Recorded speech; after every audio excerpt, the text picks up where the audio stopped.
তো hello friends, আমি Sandeep and আপনারা দেখছেন লার্নিং দুনিয়া 2.0 ইউটিউব চ্যানেল।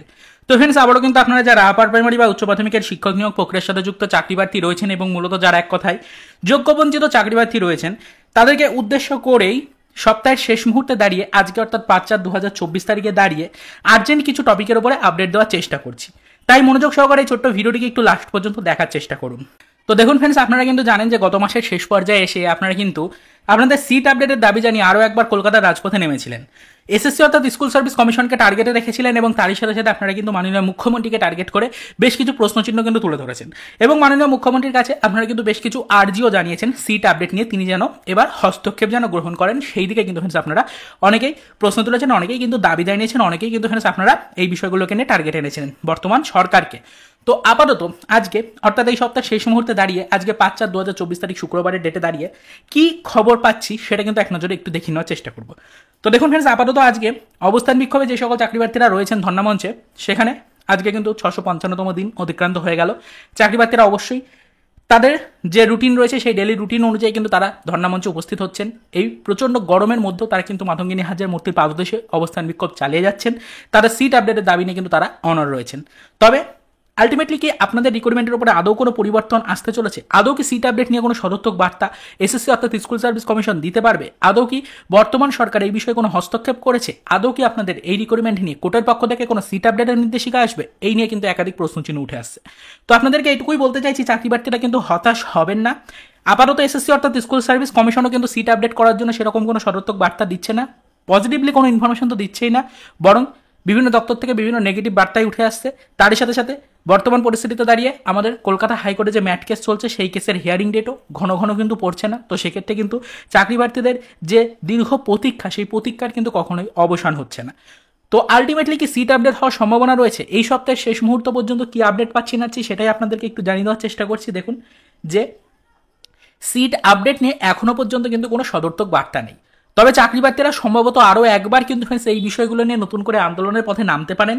কেননা আন্দোলন যখনই হচ্ছে তখন কিন্তু সংখ্যায় প্রচুর কম সংখ্যক চাকরি প্রার্থীরা আন্দোলনে অংশগ্রহণ করছেন। এক্ষেত্রে একটা বড় ধরনের সমস্যা কিন্তু হচ্ছে। আন্দোলনটা হচ্ছে ঠিকই, তবে আন্দোলনে কিন্তু কোনো প্রভাব রিক্রুটমেন্টের উপরে পড়ছে না, আন্দোলন সেরকমভাবে ব্যাপকতা কিন্তু পাচ্ছে না। এই কারণেই চাকরি প্রার্থীরা অবশ্যই কিন্তু আশা করা যাচ্ছে এই মাসের মধ্যে ভোট পর্ব শুরু হওয়ার আগেই নতুন করে আরও একটা আন্দোলনের পথে কিন্তু নামতে পারে এবং সেখানে কিন্তু মোটামুটি 20,000+ চাকরি প্রার্থীকে একত্রিত করার একটা চিন্তাধারা কিন্তু অলরেডি চলছে চাকরি প্রার্থী মঞ্চের সদস্যদের মধ্যে। সেই নিয়ে বিস্তারিতভাবে পরবর্তীতে আলোচনা করব। তবে আপাতত শুধুমাত্র আপনাদেরকে এইটুকুই বলতে চাইছি, চাকরি প্রার্থীরা একটু প্রস্তুত হয়ে থাকুন, অবশ্যই হতাশ হবেন না। যারা সিট আপডেটের জন্য ওয়েট করছেন, শুধুমাত্র যে সকল চাকরি প্রার্থীরা অবস্থান বিক্ষোভ করছেন তারা একত্রিত হয়ে আন্দোলন করলে কখনোই আন্দোলন সেরকমভাবে ব্যাপকতা পাবে না, কখনোই আন্দোলনে গতি আসবে না, কখনোই রিক্রুটমেন্টে পরিবর্তন আসবে না। তো সেক্ষেত্রে মোটামুটি চাকরি প্রার্থী মঞ্চের সদস্যদের পক্ষ থেকে একটা নির্দিষ্ট সংখ্যা জানানো হচ্ছে, যেখানে বলা হচ্ছে 20,000+ চাকরি প্রার্থী যদি একত্রিত হতে পারেন তাহলেই কিন্তু সিট আপডেট নিয়ে কোনো সদর্থক বার্তা কমিশনের কাছ থেকে আনা যাবে। তো সেই কারণে কিন্তু আপনাদেরকে বলছি, অবশ্যই হয়তো আবারও একটা নতুন আন্দোলনের ডেট দেওয়া হতে পারে চাকরি প্রার্থী মঞ্চের সদস্যদের পক্ষ থেকে।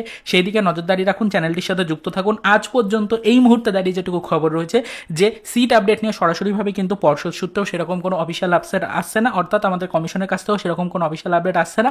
তার সাথে সাথে অবশ্যই কিন্তু আমাদের সিট আপডেট নিয়ে বর্তমান সরকারের পক্ষ থেকেও সেরকম কোনো চিন্তাধারার এখনো পর্যন্ত প্রমাণ কিন্তু পাওয়া যায়নি এবং তার সাথে সাথে কিন্তু কলকাতা হাইকোর্টের পক্ষ থেকেও এখনো পর্যন্ত সেই রিলেটেড কোনো সদর্থক বার্তা আসেনি। আগামী 17 তারিখে হিয়ারিং হলে হয়তো কিছু তথ্য আসতে পারে।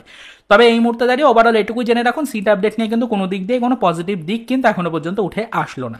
তো সেই কারণে অবশ্যই নতুন করে কিন্তু যে আন্দোলন হওয়ার একটা সম্ভাবনা রয়েছে সেই দিকে একটু ফোকাস রাখুন। আশা করা যাচ্ছে এই আন্দোলনে যদি চাকরি প্রার্থীরা প্রচুর সংখ্যক ক্যান্ডিডেট একত্রিত করতে পারে তাহলে অবশ্যই কিন্তু ফ্রেন্ডস হয়তো আপনাদের রিক্রুটমেন্টের সিট আপডেট নিয়ে কোনো চিন্তাধারা আসতে পারে। তো এই হচ্ছে আপাতত এই মুহূর্তের খবর। এর বেশি আর এই মুহূর্তে দাঁড়িয়ে সেরকম কিছু আপডেট আপনাদের জন্য দিতে পারলাম না। পরবর্তীতে এই বিষয়ের উপর নজরদারি আমরা সর্বক্ষণ রেখে চলেছি। যখন কোনো আদার্স আপডেট জানতে পারবো সেই নিয়ে ডিটেলস ইনফরমেশন নিয়ে ভিডিও আমাদের চ্যানেলের পক্ষ থেকে আপনাদের কাছে পৌঁছে দেওয়ার চেষ্টা করা হবে। তো চলুন দেখা হবে নেক্সট ভিডিওতে পরবর্তীতে এই রিলেটেড কিছু আদার্স অফিসিয়াল আপডেট নিয়ে।